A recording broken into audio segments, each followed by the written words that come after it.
Ernesto Rodrigues. Vamos ao primeiro episódio da série Ayrton Senna do Brasil.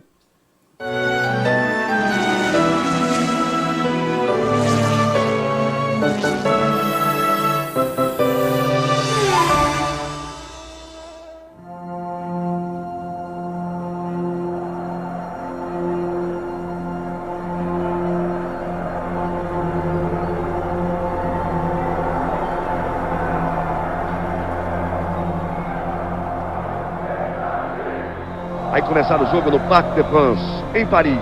De um lado, o Brasil. De outro, o combinado Paris Saint-Germain, Bordeaux.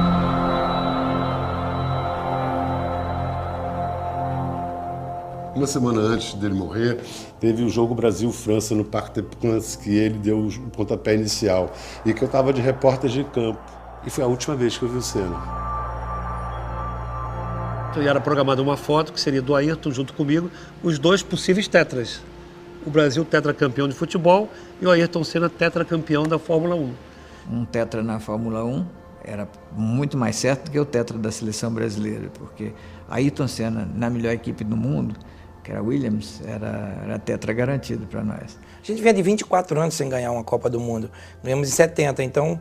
E a gente fez tipo um pacto ali na hora, não, vamos ganhar, mas você também tem que ganhar o tetracampeonato. Aí a presença de Ayrton Senna não leva nenhum jeito pra coisa.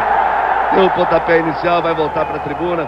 Quando o Ayrton deu o pontapé inicial, ele saiu correndo, tem uma imagem dele que ele vai, e ele falou, ó, acelera daqui que eu acelero de lá, vamos acelerar junto. O Ayrton, quando ia correr no domingo, né, Gilmar? Parava, o Brasil inteiro parava. E eu, que não sou um fã número 1 de automobilismo, eu ficava em casa aos domingos, não saía de casa para ver o Ayrton Senna correr. Como se eu fosse ver um jogo de futebol, ver o Pelé atuando, um grande artista, um Zico, um grande jogador. E era realmente um fã do Ayrton Senna. Se algum dia saiu alguma coisa minha de sentimento sem ter sido pensada, sem nada, foi acrescentar ao nome dele a palavra Brasil. E a gente vê que não importa a região do país, o tamanho da cidade ou até a idade das pessoas, existe sempre alguém que ficou muito marcado pelo Ayrton. São milhares de recortes. Ele em Angra, ele viajando, ele de férias. Eu tenho tudo sobre ele, não só de Fórmula 1, sobre a vida particular, pessoal, familiar dele. Eu fui apanhando gosto. Eu tirava a página, punha lá, comprava Globo, Estadão, às vezes Folha de São Paulo, e o Jornal do Brasil, que foi um grande jornal também, né? Aí eu ficava naquela expectativa de ver a corrida. Só que às vezes eu até ia ver sozinha em outra televisão, porque você sabe que a turma não gosta de prosa do lado, né?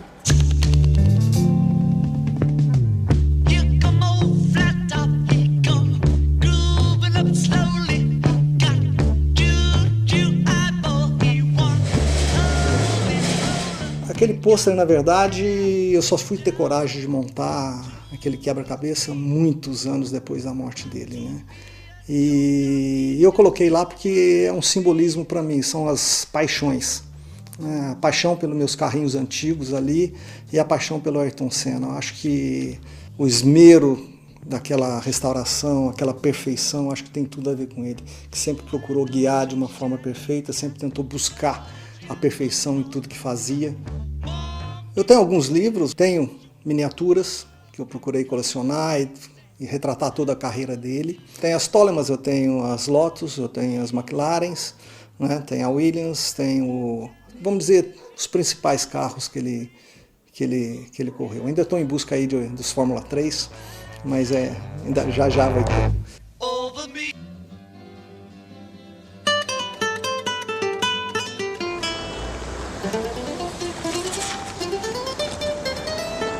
Ó, a gente tem um mural do Ayrton Senna, né?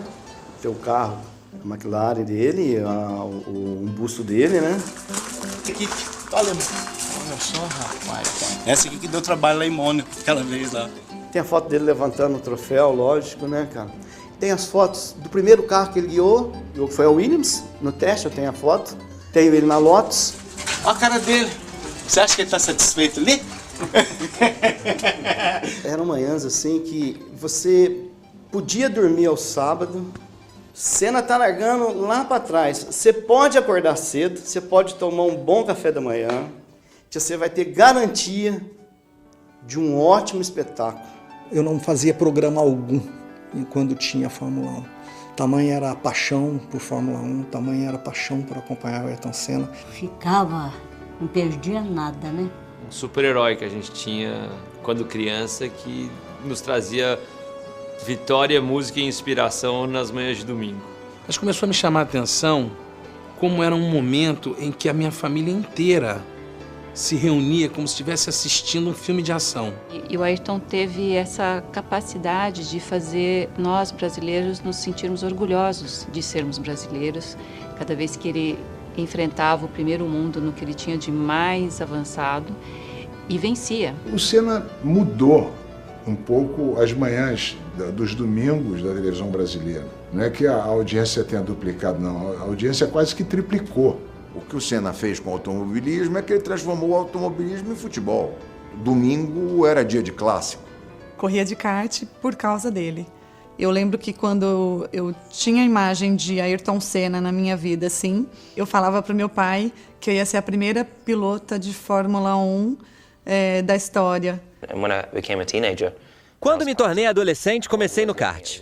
E estava vendo sempre os vídeos porque sabia que ele tinha começado no kart. Via como ele encarava a pilotagem, na verdade tentando imitá-lo.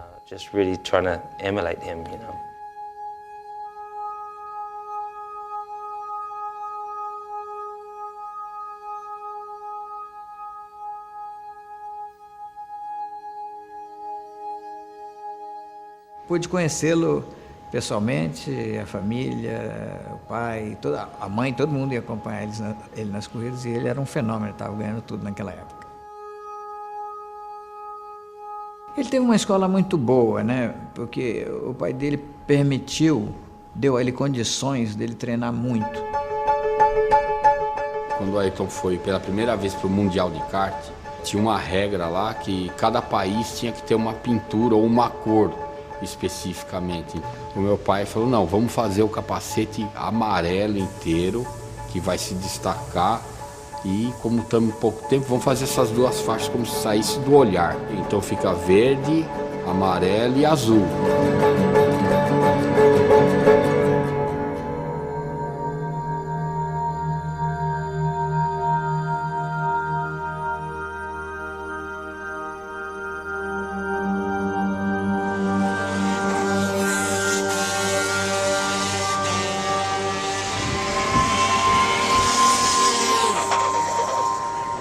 Fora do Brasil, o Fullerton foi o grande adversário do Ayrton e, na verdade, foi com quem talvez ele tenha travado as batalhas mais épicas que não são conhecidas, né?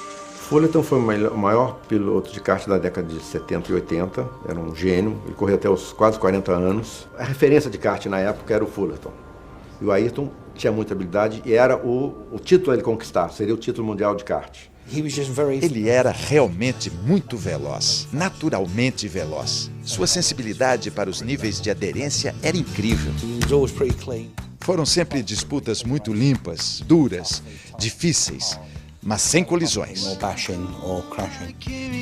Pela primeira vez, a FICA, a Federação Internacional de Kart, colocou decibelímetro nos cartões que o kart não poderia passar de 110 ou 115 decibéis. E por alguma razão, o kart do Ayrton passou dos 110 e ele foi punido em algumas posições que influenciaram no final da corrida para ele não poder chegar à semifinal ou à final com colocação que ele poderia ser campeão.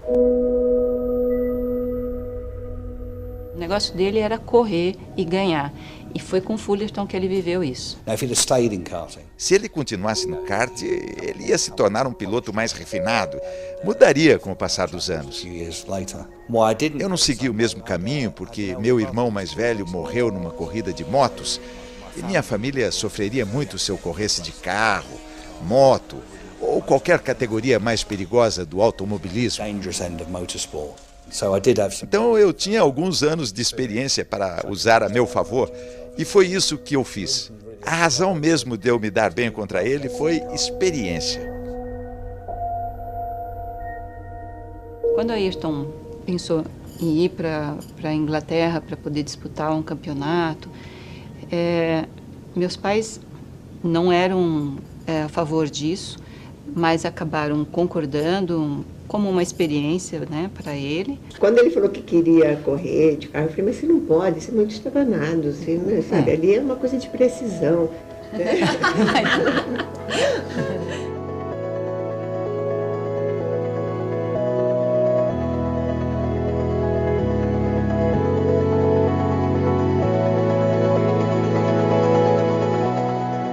Quando o Ayrton quis ir para a Europa, o Milton com o Ayrton foi no meu escritório aqui na Faria Lima e falou, e aí, o que você acha? Eu liguei para o Rolf Furman, que era dono da Vandime, e falei, Rolf, eu estou te mandando um brasileiro que vai ganhar o campeonato para você.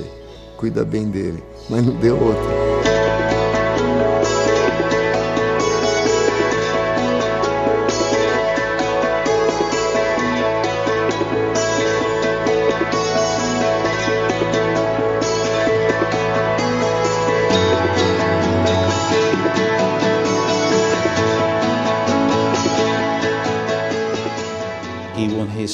No dia da primeira vitória dele, num carro de corridas, vencendo o argentino Mancidia. Ele estava com a jovem esposa Lilian. A luz estava bonita, era março. O sol brilhando e batendo direto no rosto deles, abraçados e se beijando. Eu mostrei a foto e ele ficou muito feliz. Foi assim que eu comecei a trabalhar com ele.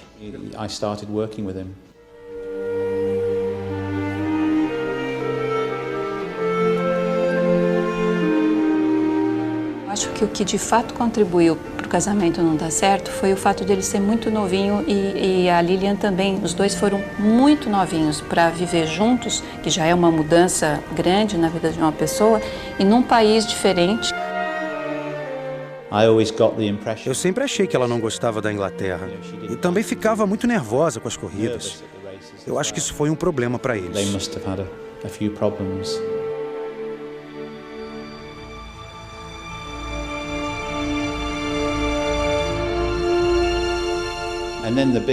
E aí a grande surpresa em Brands Hatch. Estou parando, estou abandonando o automobilismo. Eu estava fotografando e perguntei, como assim abandonando? Você está ganhando tudo quanto é corrida. Ele disse, mesmo que eu ganhe todas as corridas, ainda assim eu não conseguiria patrocínio para continuar. Não quero que meu pai continue pagando. A família não queria mais que ele corresse. E ele parou e foi trabalhar na metalúrgica do pai. E virou um menino absolutamente triste. Voltou para os negócios da família e ele exercia tudo isso, só que sem brilho, como se fosse uma lâmpada apagada. Meus pais, vendo isso, chegaram à conclusão que era melhor deixar ele viver essa vida, que não é o que eles gostariam, mas era algo que era muito importante para o Ayrton. Eu estava em casa quando recebi um telefonema em fevereiro de 82. Estou de volta.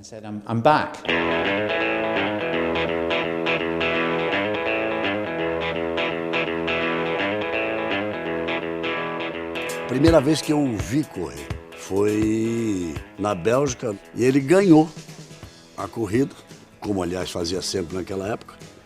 E aí se aproximou e disse assim, o senhor que é o senhor Galvão Bueno? Ele falou, eu sou o Ayrton Senna da Silva. O senhor ainda vai ouvir falar muito de mim e ainda vai transmitir muita corrida minha. Eu nunca vi alguém com a confiança dele. É um negócio assim extraordinário. A gente pensa dia e noite em automobilismo, então a gente treina 2, 3 vezes por semana, às vezes 4. O Ayrton, como na época acontecia com a grande maioria dos pilotos brasileiros, não foi descoberto pelos brasileiros, foi descoberto pelos ingleses. Uma manchete nos jornais ingleses que passou a chamar a atenção do brasileiro. Quer dizer, a manchete era assim, Silverstone, em vez de Silverstone. E nós fomos para lá transmitir ao vivo para a Globo uma corrida de Fórmula 3. Ou seja, já se tinha a certeza de que ali existia um grande campeão e que ia fazer a diferença. Ayrton venceu as 9 primeiras. E aí eu me dei conta de que o cara tinha uma percepção da aderência da curva antes de chegar, não no meio da curva.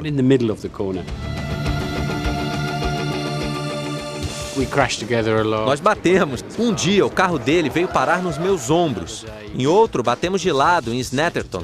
Por 2 vezes ele recebeu anotação de direção perigosa em sua licença de piloto. E ele ficou muito bravo. 30 anos depois, o automobilismo inglês ainda comenta aquela temporada. Se tornou algo que todo mundo gosta de lembrar.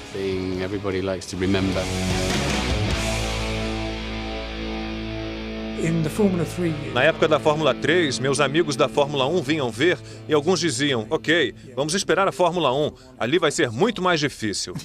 E foi o que se viu.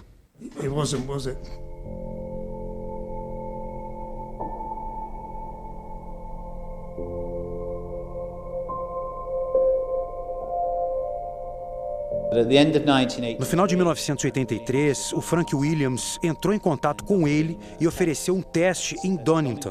Sem compromisso, e só uma oportunidade dele testar um carro de Fórmula 1 pela primeira vez.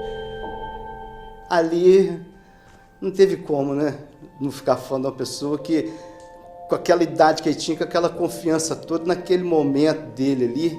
Ele não tinha certeza se ele ia conseguir a vaga na Williams, como acabou não conseguindo, porque não existia a vaga. Aí entramos junto no caminhão. Ele passou debaixo do carro, olhou para cá, olhou para lá. E ele vai e bate na lataria do caminhão e fala: é hoje. É hoje. Estava escrito, me lembro muito bem, no painel, né? Cuidado, piloto novo, né? É, brincadeira bem inglesa. A primeira resposta foi normal, a segunda ele já... Eu acho que Deus está me dando um presente que eu vim esperando há muito tempo. Isso é um sonho que há muito tempo eu tenho e que está sendo realidade hoje. O momento se prolonga, como se durasse horas. A emoção de Ayrton é sentida até pelos mecânicos. O carro sai do box, devagar.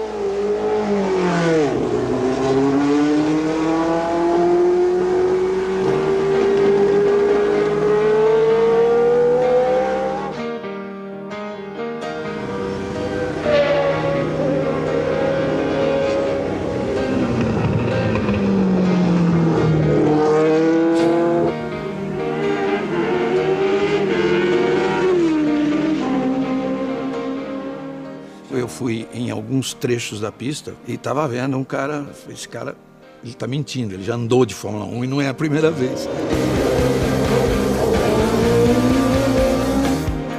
Assim que eu saí do boxe, eu achei uma potência enorme, mas com 2, 3 voltas eu já estava acostumando a pegar. Parece que não tem segredo nenhum. Não fechamos porque a gente devia ter contrato para 84, mas claramente Frank qualificou Ayrton como um piloto fora do comum. Seria um passo muito grande sair da Fórmula 3 e ir direto para uma grande equipe. Não seria nada fácil. Então Ayrton escolheu ir para Toleman, onde ele trabalharia com uma equipe menor. Foi uma entrada suave na Fórmula 1.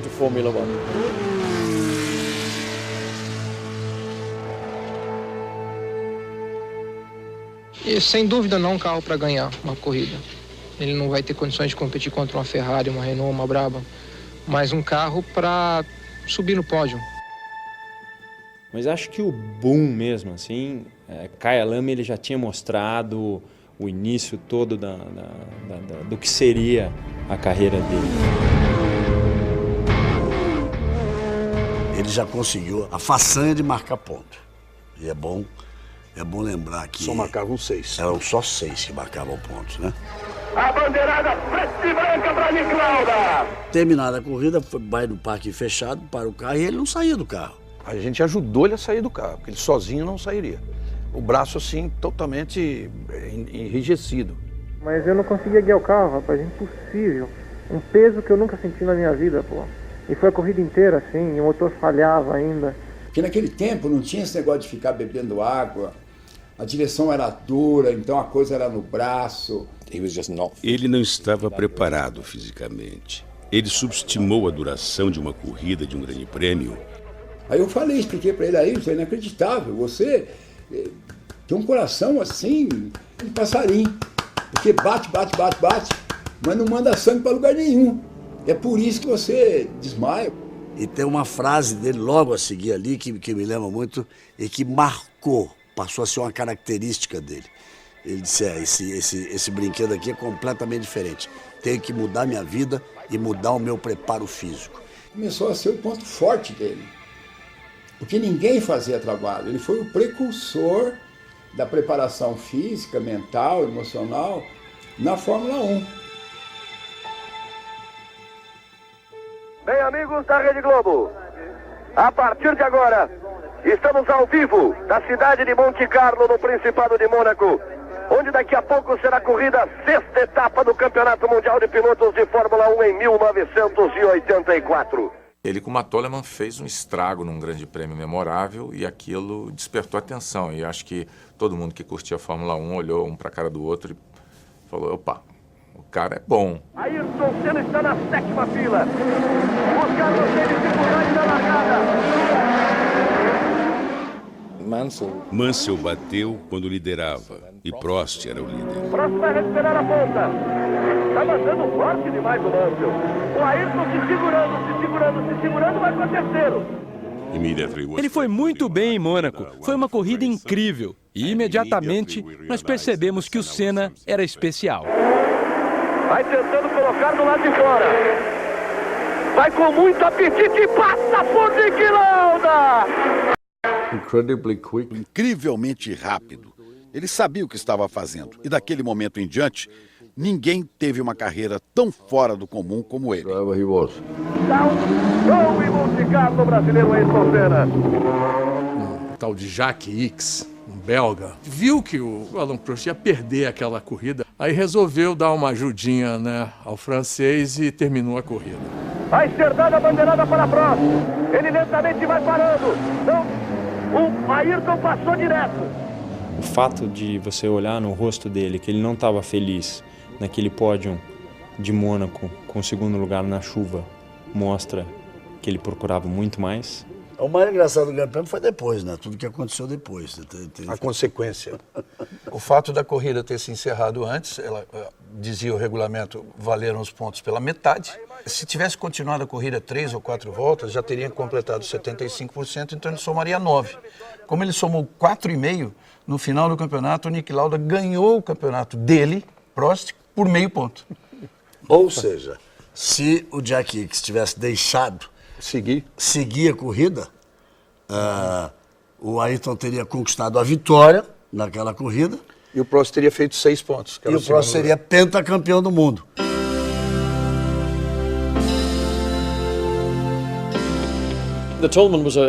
A Toleman foi um período de aprendizado. Foram 3 pódios, o que era um grande resultado. Foi um bom carro para o Ayrton aprender a ser um piloto de Fórmula 1, porque ele realmente aprendeu e cometeu erros sem estar no centro das atenções. Saiu Ayrton Senna, bateu forte, aí você vai vendo.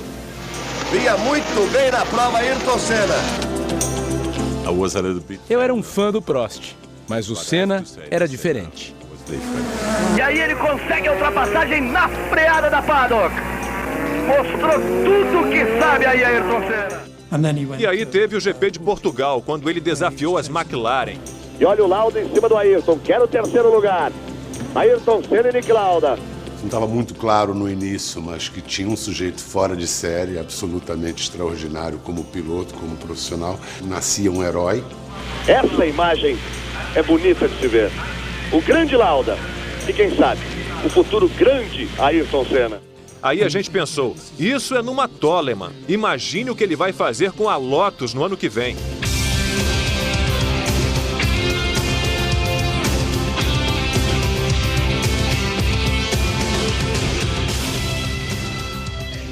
Imagine